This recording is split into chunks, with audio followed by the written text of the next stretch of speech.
Continuamos con nuestro estudio en el libro de Apocalipsis, capítulo 1, versículos 7 y 8. El día de hoy nos corresponde ver esta sección de dos versículos, versículo 7, versículo 8.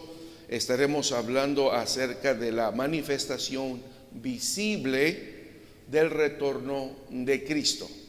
La manifestación visible del retorno de Cristo. Y dice el versículo 7 y 8 de esta manera: He aquí que viene con las nubes, y todo ojo le verá, y los que le traspasaron, y todos los linajes de la tierra se lamentarán sobre él. Así sea. Amén. Yo soy el Alfa y la Omega, principio y fin, dice el Señor, que es, y que era, y que ha de venir, el Todopoderoso. Alabado sea el Señor. Ocupen su lugar, hermanos, y vamos a ver brevemente, rápidamente nuestra traducción. Usted se va a dar cuenta si la compara con su Biblia, que yo he omitido algunas palabras, he agregado otras que nuestra traducción omite. La traducción que yo les presento, hermanos, la vengo tomando del original, en base a los pergaminos que hay disponibles. La Asociación Bíblica Internacional ha armado un Nuevo Testamento en griego. La Asociación Bíblica Hebrea también ha armado la Biblia del Antiguo Testamento en el hebreo original, con sus secciones de arameo. Así es que ya el día de hoy tenemos acceso a un Nuevo Testamento en el griego original. Y en ese griego podemos ver la traducción que tenemos a nuestra consideración. He aquí, nosotros decimos pon atención. Esta palabra es behold en inglés, he aquí en español, pero también se puede traducir pon atención a lo que te voy a comentar. Dice Juan, Él viene con las nubes, y todo ojo le verá, y aún los que le traspasaron. Ahí note usted una pequeña diferencia. Y todas las tribus de la tierra harán duelo por él, o se lamentarán sobre él. Sí, amén. Versículo 8: Yo soy el Alfa y la Omega. Y en nuestra Biblia tenemos la explicación. En el griego original no hacía falta la explicación, porque todo el mundo sabía qué es el Alfa y qué es el Omega. Como en español, todo el mundo sabe qué es la letra A y qué es la letra Z. En griego no había necesaria la explicación que nos aparece aquí en nuestra Biblia. Principio y fin, principio y fin. No aparece en el original. Dice el Señor Dios. Nuestro traductor, por alguna razón, omitió el nombre del título de Dios. Quizás para que no haya ninguna confusión y se vea que el que está hablando es simplemente el Señor, y quede a opción del lector elegir el Señor Jesús o el Señor Dios. El traductor sabe que es el mismo, por eso omite la palabra Dios, pero aparece Theos en el original. Entonces es bueno ponerlo completo, porque nosotros ya sabemos que el Señor Dios es el que es, y que era, y que está por venir, y lo conocemos en el nombre de Jesucristo. Y termina diciendo Juan, el teólogo, me estoy refiriendo a el Todopoderoso. Amén. Entonces aquí es donde vamos a estudiar un poquito, cuando lleguemos al versículo 8,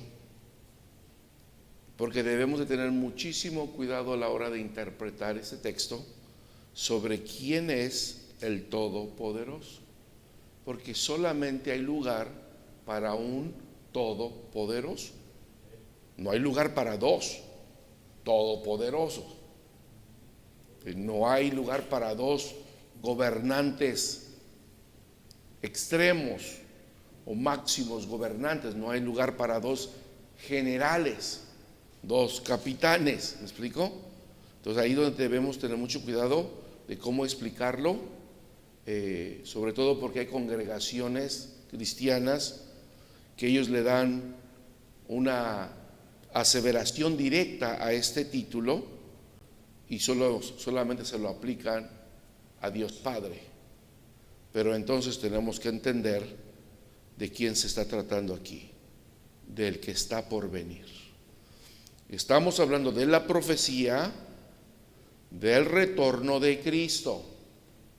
No estamos hablando de la profecía del retorno de Dios Padre. Estamos hablando de la profecía del retorno de Cristo, este que ha de venir, y dice Juan el teólogo, yo lo miré como el Todopoderoso. Amén. Bien, vamos a entrar en materia. Versículo 7 primero. Pon atención, Él viene con las nubes, y todo ojo le verá, y aun los que le traspasaron. Y todas las tribus de la tierra harán duelo sobre él. Sí, amén. Entonces vemos que el tema del libro se describe ahora en una anunciación profética presentada en un formato eminentemente litúrgico. Es como un culto, como un momento de oración, incluso como un himno que a la vez presenta el contenido de la revelación del capítulo 1 y versículo 1, así como una profecía presentada al estilo del Antiguo Testamento. Vemos aquí que hay 4 elementos en el pronunciamiento de la parusía. Ustedes ya deben de saber qué es la parusía.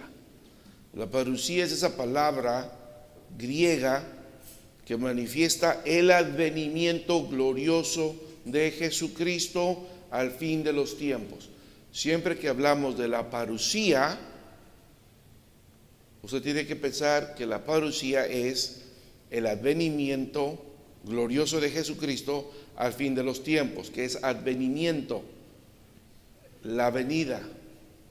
Para nosotros será el retorno, porque sabemos que ya estuvo aquí, es el retorno. Y se trazan 2 textos del Antiguo Testamento importantes. Anótenos para que los lean en casa: Daniel 7:13 y Zacarías 12:10. En orden inverso a lo que el Hijo del Hombre dice, por ejemplo, en Mateo 24:30. En Mateo 24:30 dice: en aquel tiempo aparecerá la señal del Hijo del Hombre en el cielo. Aquí está Jesús hablando de sí mismo. Aparecerá la señal del Hijo del Hombre en el cielo, y todas las naciones de la tierra lamentarán. Verán al Hijo del Hombre viniendo sobre las nubes del cielo, con poder y gran gloria, dijo Jesús. Por ejemplo, Juan 19:37 nos dice: mirarán al que traspasaron. Una descripción directa a Zacarías 12:10. Ustedes pueden encontrar esta información en Zacarías 12:10. Mirarán al que traspasaron.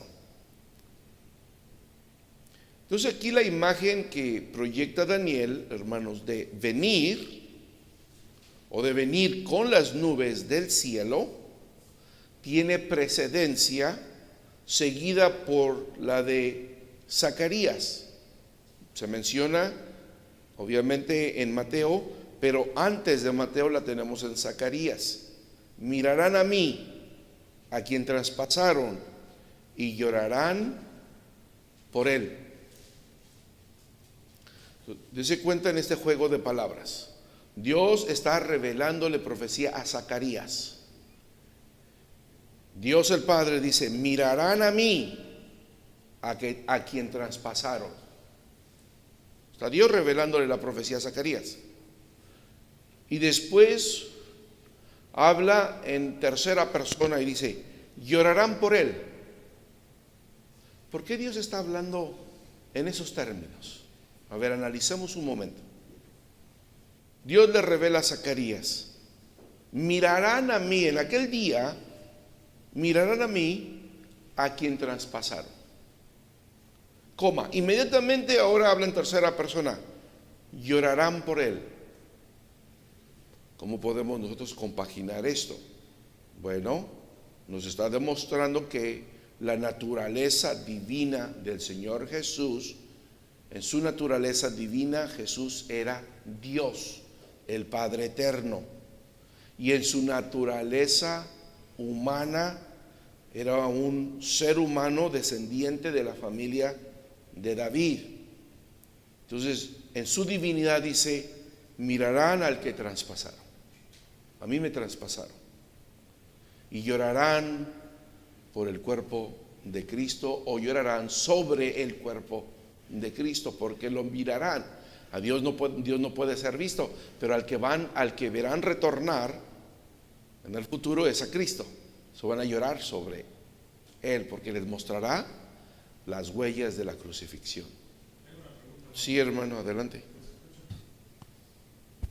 Bueno, ¿a quiénes son los que van a ver al Señor Jesús venir y en qué tiempo se está refiriendo Zacarías? ¿Es al momento del milenio o cuando ya el Señor viene a acabar con la... Ahorita lo vamos a ver. Es en el momento antes de establecer el milenio. Después del rapto de la iglesia, Él no viene a la tierra, Él está en las nubes.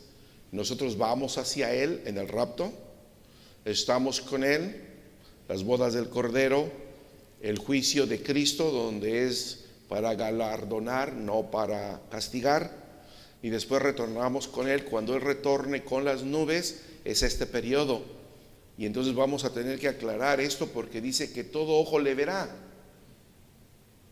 Ahí hay un milagro, ahí hay algo que va en contra de las leyes naturales, porque nuestro planeta es una esfera.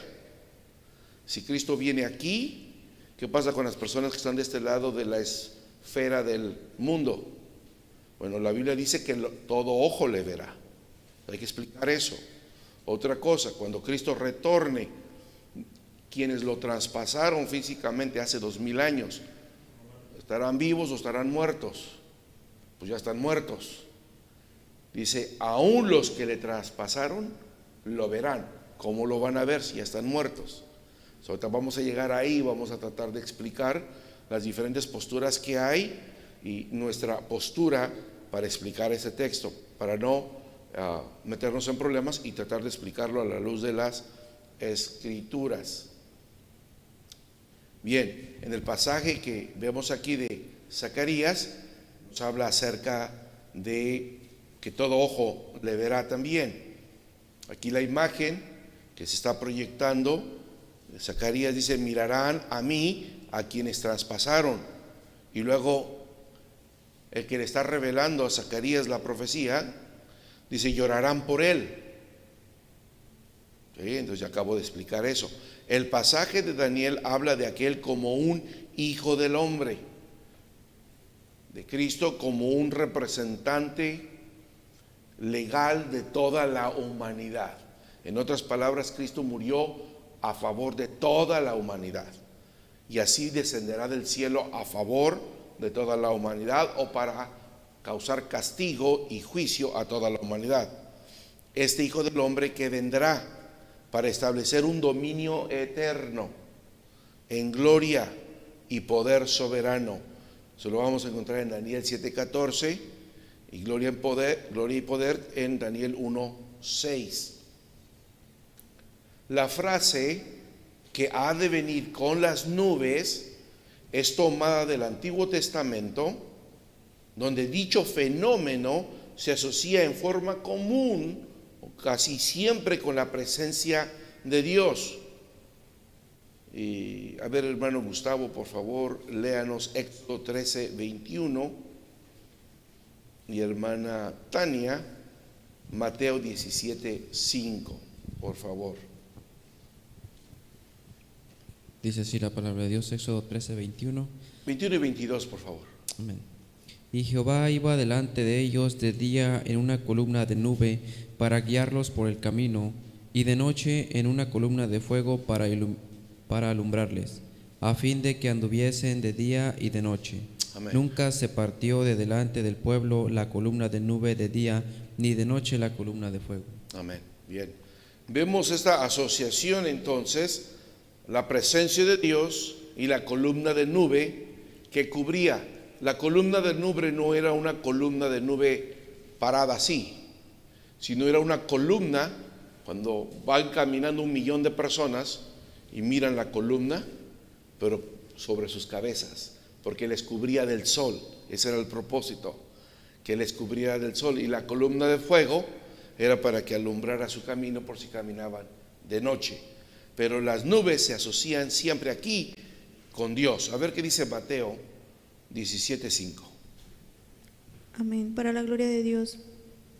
Y estando aún él hablando, he aquí una nube de luz que los cubrió, y he aquí una voz de la nube que dijo: Este es mi Hijo amado,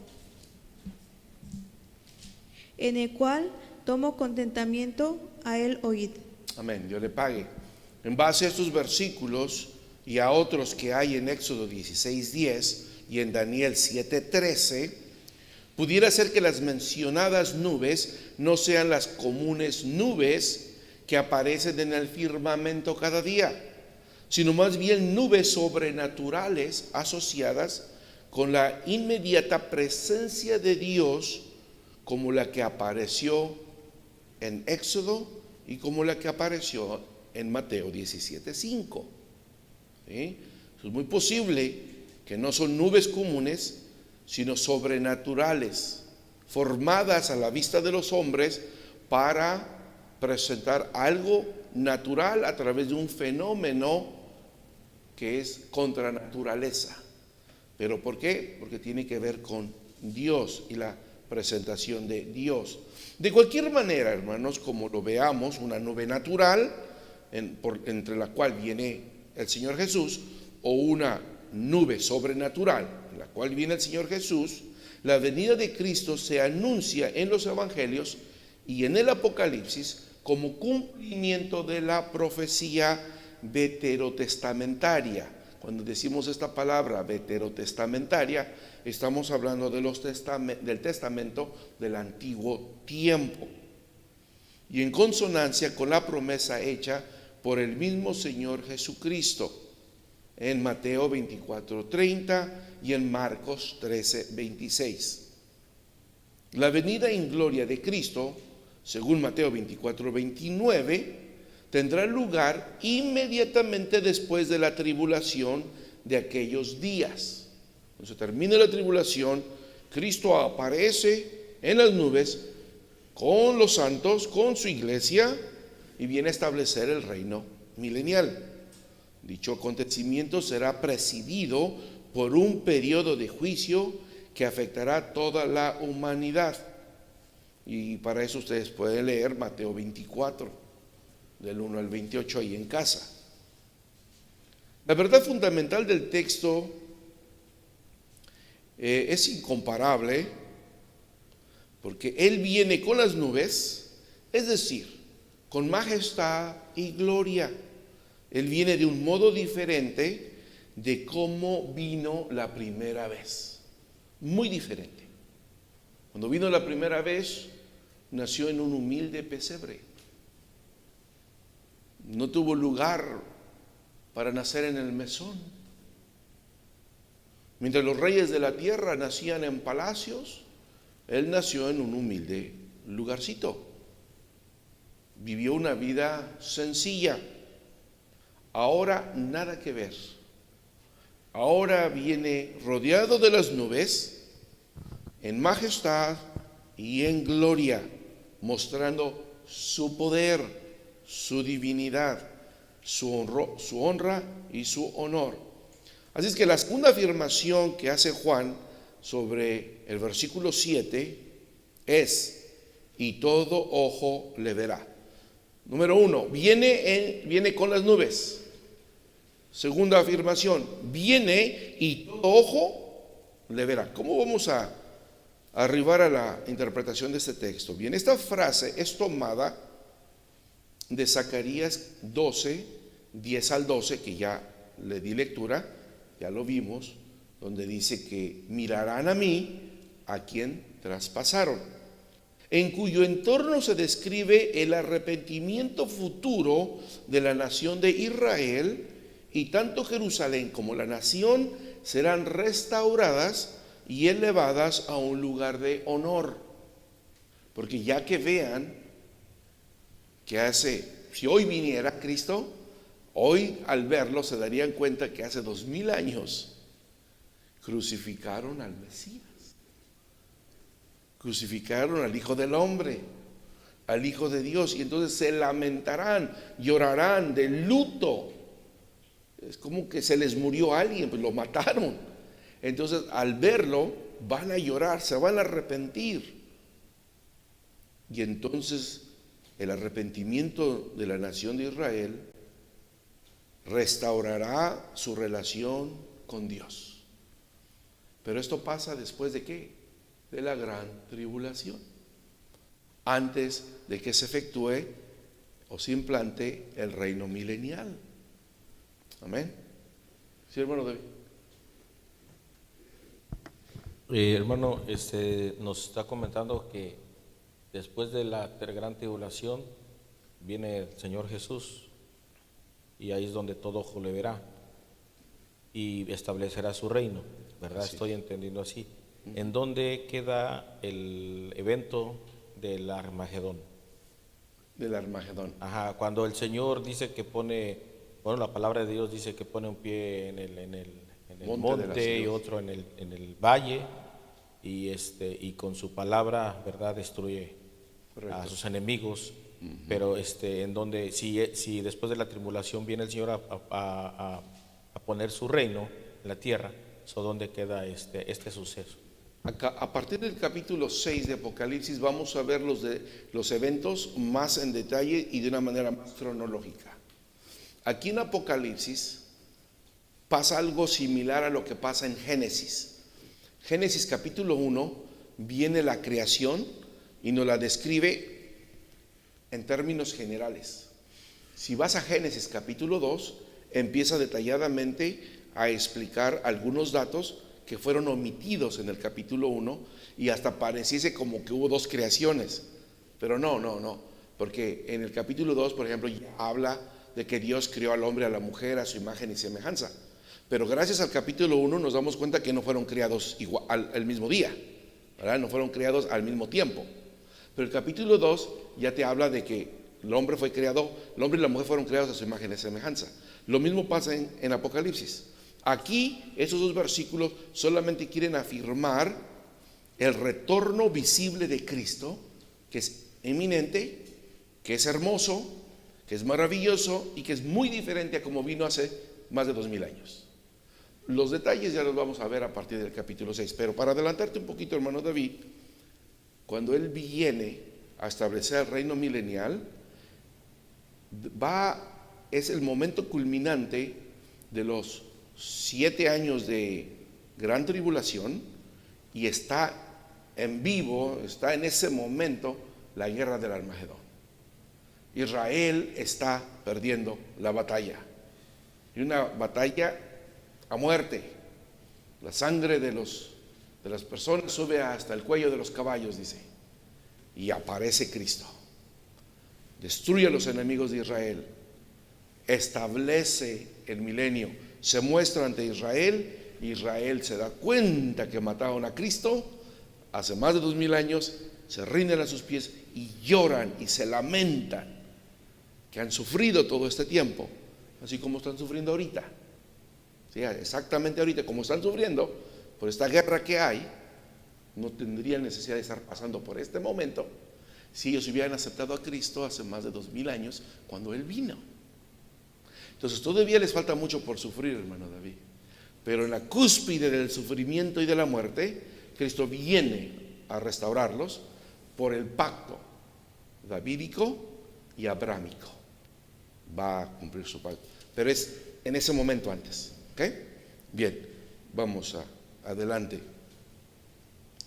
Cuando el Señor vino la primera vez, lo vieron unos pocos seres humanos. En su segunda venida, por el contrario, todo ojo le verá. Eso significa que el acontecimiento del regreso en gloria de Jesucristo será un suceso de alcance universal. ¿Ah?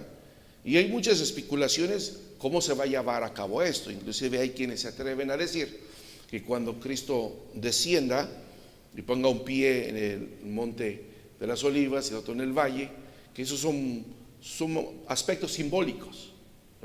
No quiere decir que Él es un gigante y que Él va a poner un pie acá y un pie allá. Son aspectos simbólicos que los vamos a ver, porque va a causar un temblor tan grande que va a destruir ese templo que acababan de construir los judíos, creyendo que el anticristo era el Cristo, y ustedes saben que lo profanó. Lo va a destruir. La plataforma donde está construida, donde se va a construir el templo, que los judíos van a construir, que es ahorita donde está las ruinas del templo de Herodes, esa plataforma se va a ampliar con ese temblor. Cuando Cristo venga, se cree que va a haber un grande temblor, que esa plataforma se va a ampliar por el sismo, para que cuando se establezca el reino y Cristo construya su templo, es un templo que es 3 veces más grande que la plataforma que ahorita permitiría un templo. ¿Sí? Entonces tiene que haber un movimiento sísmico, algo sobrenatural, para que haya esa explanada y se construya. Bien, unos se atreven a decir que cuando eso sea, las cámaras de televisión van a estar proyectándolo en todo el mundo. Y es así como muchos van a alcanzar a verlo. Eso es lo que algunos comentaristas se atreven a decir. No comparto con ellos. Sin embargo, significa que el acontecimiento del regreso en gloria de Jesucristo será un suceso de alcance universal. Es necesario, sin embargo, aclarar el significado de todo ojo. ¿Qué significa todo ojo? ¿A quiénes concretamente se refiere esta expresión? La respuesta a dicha pregunta se encuentra en el hecho de que la cláusula y aún los que le traspasaron, esta cláusula, los que le traspasaron, también lo van a poder ver, es explicativa. O sea, la manera en cómo está redactada esta cláusula en el original, en la gramática original, es explicativa. Nos está explicando, nos está dando información cómo se va a hacer. Entonces, esta expresión aclara el significado de la frase anterior. La frase anterior nos dice lo que Juan intenta decir, pudiera expresarse del modo siguiente: todo ojo le verá, es decir, aun aquellos que le traspasaron. Ahora se pone más difícil la cosa. No solamente todo ojo le va a ver, sino hasta aquellas personas que lo traspasaron hace 2000 años. Pues ahora sí se pone más difícil. Es muy posible que Juan se refiera, es una opción, a una clase de personas dentro del círculo total de la raza humana. Dentro de esa clase había judíos y gentiles, quienes crucificaron a Cristo. Los judíos lo condenaron a muerte, se lo entregaron a los gentiles, y los gentiles, que eran los romanos, bueno, que lo mataron. Bien, ambos grupos de judíos y gentiles ciertamente son las mismas personas que crucificaron al Señor. Las personas que literalmente crucificaron al Señor Jesús, pues no estarán vivas en la tierra para contemplar su segunda venida. Pero la clase y raza de personas que ejecutaron aquel terrible acto sí estará presente, y sus ojos contemplarán la venida del Rey de Reyes. Esto es una postura que Juan se está refiriendo no directamente a los que literalmente lo mataron hace 2000 años, sino que el día de hoy hay esas dos razas todavía: los judíos que lo entregaron a muerte y los gentiles que lo mataron. ¿Se recuerdan que el domingo acabamos de ver esa predicación? Y que seré entregado, dijo, a los gentiles, y me escarnecerán y me azotarán y me crucificarán. Bien, esos dos grupos de personas siguen presentes. Entonces hay quien piensa que se refiere a ese grupo de personas, ¿ok? Esa es una postura. Otra postura, por ejemplo, el comentarista Paige Patterson opina, y menciono, que este evento será un fenómeno natural para que nadie se pierda la aparición de su regreso. Todo ojo le verá, dice él, constituye una afirmación notable a la luz de la física de la Tierra. Las elaboradas explicaciones contemporáneas sobre cómo podría suceder esto no son convincentes. La explicación pertenece a los imponderables de Dios, o sea, a las cosas que están bajo el poder de Dios solamente. Él, de una manera milagrosa, misteriosa, va a hacer que todo mundo vea el retorno de Cristo. Es evidente que la mayoría de los habitantes de la tierra no estarán muy entusiasmados en la aparición de Cristo, porque viene a juzgarlos. El hecho de que los que lo traspasaron también lo vean introduce la interesante información de que su venida será conocida incluso por aquellos que han fallecido hace mucho tiempo. Los intentos de sugerir que esta declaración es una amenaza antijudía son indignos del actor judío que se ha empapado tanto de las escrituras del Antiguo Testamento. En otras palabras, lo que está diciendo Patterson, y tiendo a estar de acuerdo con él, que este va a ser un evento milagroso, hermanos. ¿Y por qué tiendo a estar de acuerdo con él? Porque ustedes han de recordar que el día que crucificaron al Señor Jesús, santos hombres resucitaron de sus tumbas y visitaron a sus familiares, los vieron. Hombres santos del Antiguo Testamento que estaban muertos se levantaron de sus tumbas el día que murió Cristo en la cruz. Todos esos acontecimientos era para apuntar que al que habían crucificado y al que habían matado en la cruz no era un hombre ordinario, era el Hijo de Dios. Era, dice la Escritura, el que sustenta todas las cosas con la diestra de su justicia. Entonces no podemos dudar que el día de su retorno, que será glorioso, que será majestuoso, no se puedan levantar estos hombres de sus tumbas, los que lo mataron, los que lo lastimaron, los que lo traspasaron, judíos y gentiles, y presencien verdaderamente a quien le dieron muerte hace 2000 años. De tal manera que ¿qué van a sentir al verlo? Si hoy en día un juez que lee mal el expediente, que interpreta mal las evidencias y castiga a muerte, a la pena capital, a un preso, y lo matan y después se dan cuenta que el hombre era inocente, que el ADN no concuerda con las evidencias y realmente alguien confiesa, checan el ADN y era otra persona, esos jueces se sienten terriblemente culpables de darle muerte a un hombre común. ¿Cómo sentirán estos de ver que dieron muerte al dador de la vida? No, dice que se lamentarán. Y esta palabra es un llanto, es un duelo, pero hermanos, que no se puede consolar. Sí, hermano, David. Hermano, referente a lo que todo ojo le verá,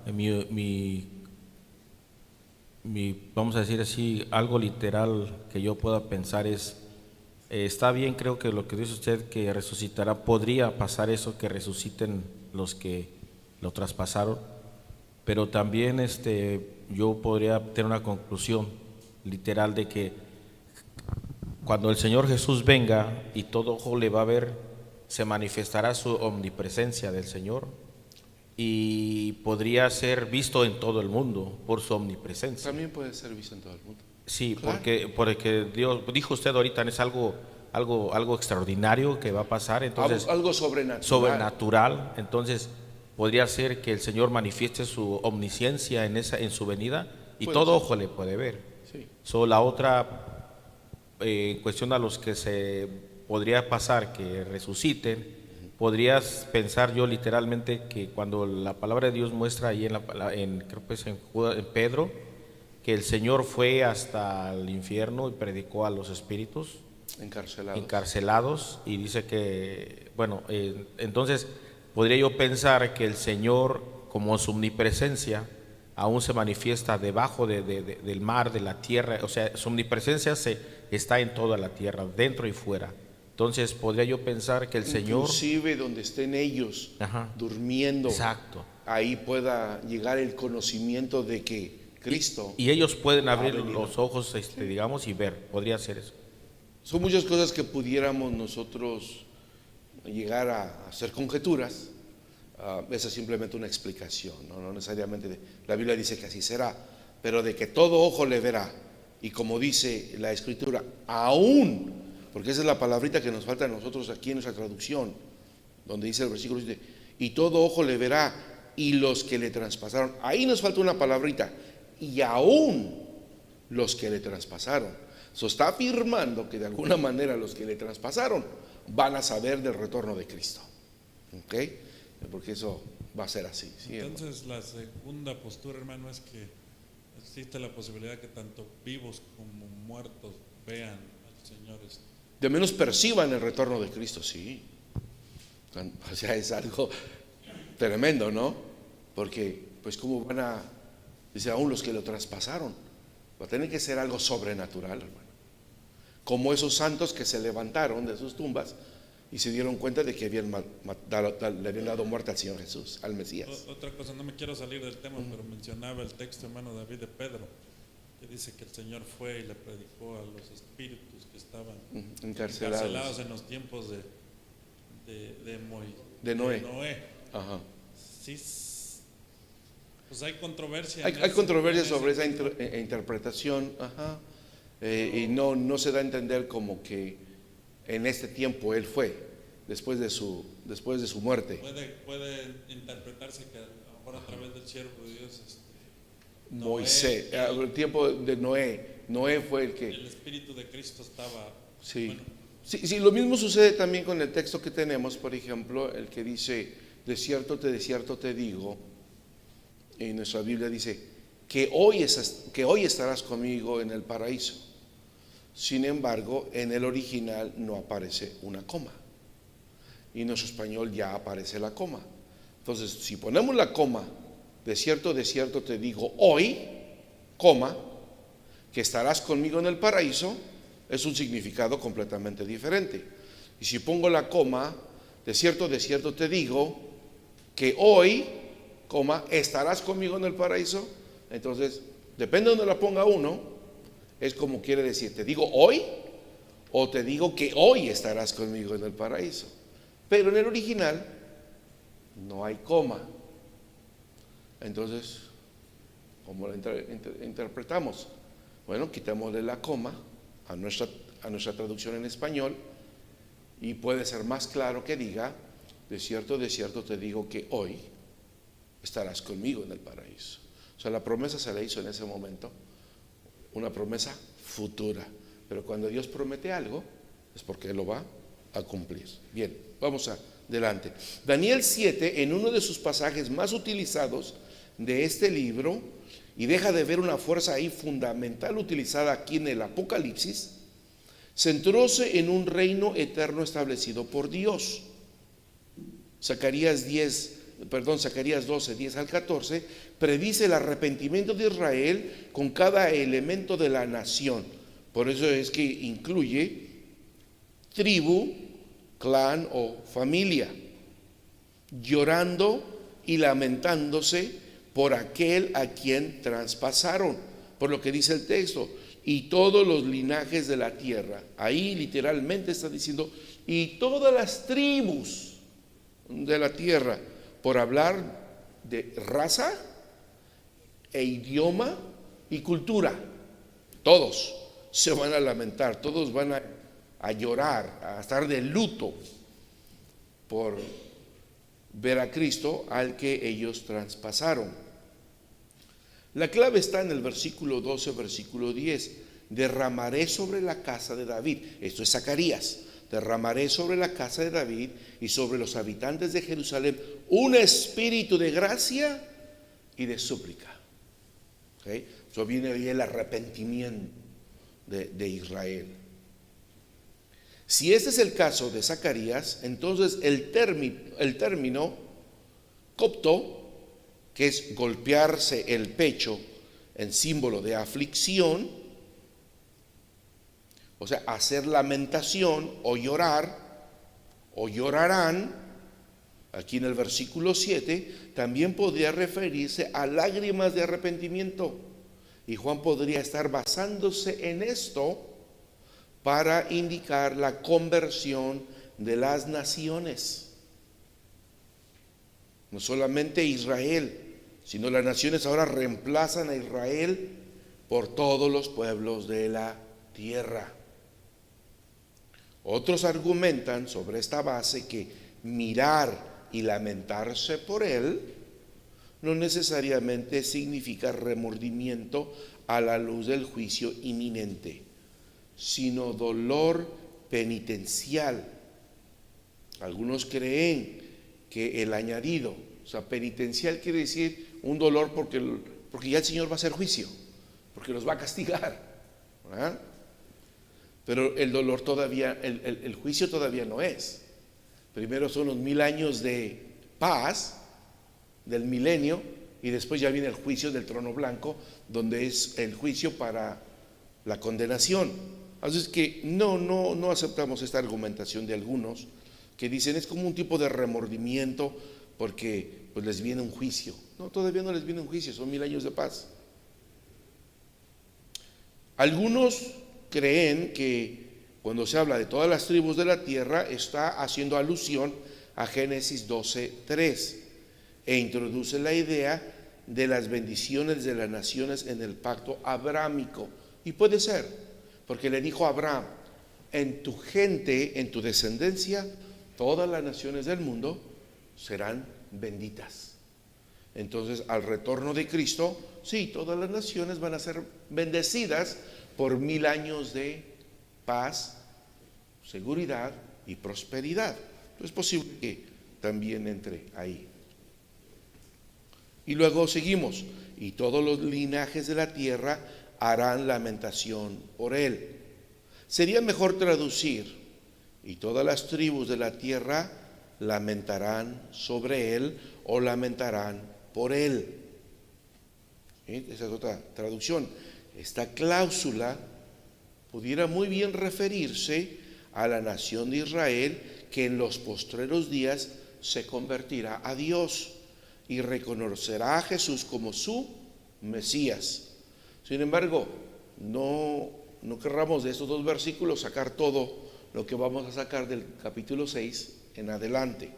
Este simplemente es una introducción a que Cristo en su retorno será completamente visible.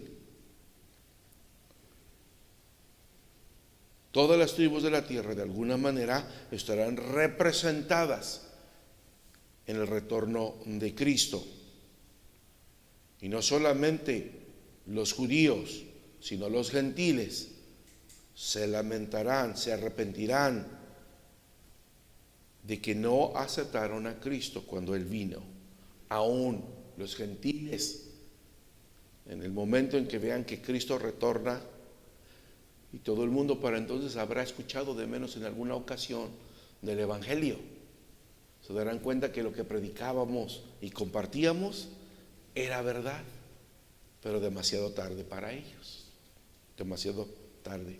Sin embargo, igual validez parece tener la interpretación de que Juan contempla a las naciones de la tierra en su totalidad, todas las naciones. El hecho de que Cristo viene a la tierra por segunda vez a establecer su soberanía sobre la humanidad y que regirá las naciones con vara de hierro, según Apocalipsis 19:15, parece indicar que la referencia tiene que ver con la humanidad en general y no solo con la nación de Israel. Ahora, hablando acerca del lamento mencionado, ¿de qué se trata?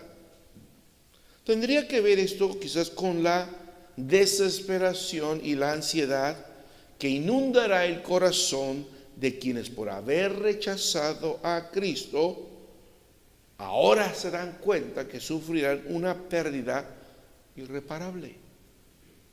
Mientras nosotros retornamos con Cristo por haberlo aceptado y nuestra salvación ya está asegurada, ahora ellos al darse cuenta que la iglesia retorna con Cristo y que era real, que el cristianismo era real, pues no les queda más que lamentarse.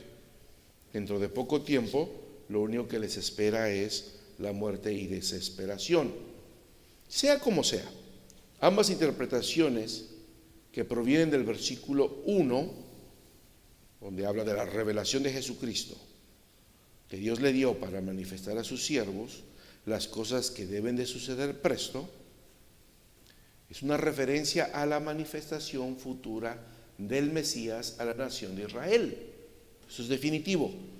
Cristo viene no porque nosotros le tenemos que reconocer, nosotros ya lo conocemos. Es para que lo reconozca la nación de Israel y vea que mataron al Mesías. Segundo, la que se entiende como una referencia a la segunda venida de Cristo con respecto también a la humanidad en general, y eso tiene apoyo bíblico. No solamente Israel lo tiene que reconocer, sino también el mundo al cual hemos estado predicando ahorita por más de 2000 años y que lo ha estado rechazando. No obstante, el peso de la evidencia en el entorno del mismo libro de Apocalipsis parece favorecer la segunda posibilidad de que Cristo no solamente viene por Israel, exclusivamente por Israel o manifestarse a Israel, sino que la evidencia de Apocalipsis favorece a que se debe de interpretar que la segunda venida de Cristo tiene respecto a toda la humanidad en general, judíos y gentiles. Por último, para concluir el versículo 7, esta expresión que aparece aquí, sí, amén. Nuestra Biblia dice así sea, porque también este sí, esta es una palabrita muy pequeñita griega, ¿okay?, que se traduce sí, es naí, griego es naí, se traduce como sí, se usa para indicar aprobación o ratificación de algo con lo que se está plenamente de acuerdo. Y es la misma que utilizamos del arameo, que es amén. Estoy de acuerdo. Así sea. O así es. Esta palabrita en griego, naí, es sí. Entonces, cuando se ponen las dos en un pergamino, tanto sí y amén, que ya esta palabra es universal, la palabra amén es universal, entonces se está afirmando que lo que se está diciendo del versículo 7, que todo ojo le verá, y aún los que le traspasaron, y todos los linajes de la tierra harán duelo por Cristo. Naí, amén, quiere decir, así va a ser, así sea, no hay duda. Lo apruebo con todo mi corazón, está diciendo Juan. Lo he visto en la revelación. Y todo ojo le va a ver. Aún los que le traspasaron, lo van a ver. Entonces ahí ya lo maravilloso de cómo va a suceder eso. Ya eso es asunto, ¿verdad?, del poder de Dios y de su soberanía. Pero dice Juan, Naí, amén. Sí, así es, amén, con todo el corazón. O sea, en otras palabras, 2 veces, así sea, o amén, amén. ¿Bien? Vamos a entrar rápidamente al versículo 8 para concluir esta segunda sección. Yo soy el alfa y la omega, principio y fin, dice el Señor Dios, que es y que era y que ha de venir, el Todopoderoso. El tema primordial del libro de Apocalipsis es el retorno de Jesucristo, hermanos. Y viene para derrotar todo mal y establecer su reino milenial. Entonces es definitivamente un libro de victoria. Y su pueblo, y a su pueblo se le ve como vencedores. Israel no será vencedor. Los gentiles que lo verán y se lamentarán no serán vencedores. Los que venimos con él, que es la iglesia, seremos vistos como vencedores porque venimos con él que ha vencido. Entonces, personas consagradas y que estudian la Biblia, hermanos, no siempre han concordado en cuanto al orden de los eventos que conducen al establecimiento del reino milenial. Hay quienes piensan que el arrebatamiento de la iglesia es después de la gran tribulación, otros como nosotros que creemos que es antes de la gran tribulación y después del reino milenial. Hay diferentes posturas y es porque de alguna manera, dependiendo de la hermenéutica que utilicemos y el tipo de interpretación, es como nosotros estaremos viendo estos versículos. Pero hermanos, personalmente estoy convencido de que el próximo suceso en el calendario de Dios es el arrebatamiento de la iglesia. Cuando Cristo volverá en el aire y llevará a su iglesia a la gloria, hermanos. Eso va a suceder antes de la gran tribulación. Obviamente antes de que retornemos con Cristo. Esto será porque seremos tomados en el aire. Nadie verá a Jesús en ese momento del rapto, sino hasta después cuando retornemos con él. La promesa de Cristo a la iglesia que encontramos en Apocalipsis 3, 10 y 11. A ver, hermano Gustavo, por favor. Apocalipsis 3, 10 y 11. Y hermana Tania, Primera de Tesalonicenses 1, 10. La promesa de Cristo a la iglesia indica que la iglesia no atravesará la tribulación. A ver, Apocalipsis 3, 10 y 11. Dice así la palabra de Dios: porque has guardado la palabra de mi paciencia, yo también te guardaré de la hora de la tentación que ha de venir en todo el mundo para probar a los que moran en la tierra. Amén. He aquí, yo vengo presto, retén lo que tienes para que ninguno tome tu corona. Amén. Esos textos parecen aludir al momento de la gran tribulación, de la gran prueba, y que la iglesia, ¿verdad?, será librada de la hora de la tentación que vendrá sobre todo el mundo, como la gran tribulación. Y a ver cómo nos lo afirma el apóstol Pablo. Amén. Y esperar a su Hijo de los cielos, al cual resucitó de los muertos, a Jesús, el cual nos libró de la ira que ha de venir. Y 5, 9 y 10. Mismo libro. 5, 9 y 10. Capítulo 5, 9 y 10. Porque no nos ha puesto Dios para ira, sino para alcanzar salud por nuestro Señor Jesucristo, el cual murió por nosotros, para que o que velemos o que durmamos, vivamos juntamente con Él. Amén. No nos ha puesto el Señor para ira. En ese momento se manifestará las copas de la ira de Dios. No es para eso. Nos ha puesto el Señor, nos ha rescatado. Entonces parece que lo que Pablo afirma aquí, junto con lo que de Apocalipsis, nos permiten que vamos a ser librados de la gran tribulación. Para mí también es significativo, hermanos, que no hay mención de la palabra iglesia en Apocalipsis, entre el capítulo 3, versículo 22, hasta el capítulo 22, versículo 16. Ya no se menciona la iglesia. Para mí eso es significativo. Para muchos o para algunos teólogos esto no es muy significativo y dicen que el nombre ha sido cambiado de iglesia a pueblo de Dios. Pero el pueblo de Dios también puede ser el pueblo de Israel, los que han aceptado a Cristo después de su retorno. Debemos notar que esta es la primera vez en que Dios se designa a sí mismo, y Juan lo repite con un agregado en el capítulo 21, versículo 6, como yo soy el alfa y la omega, el principio y fin.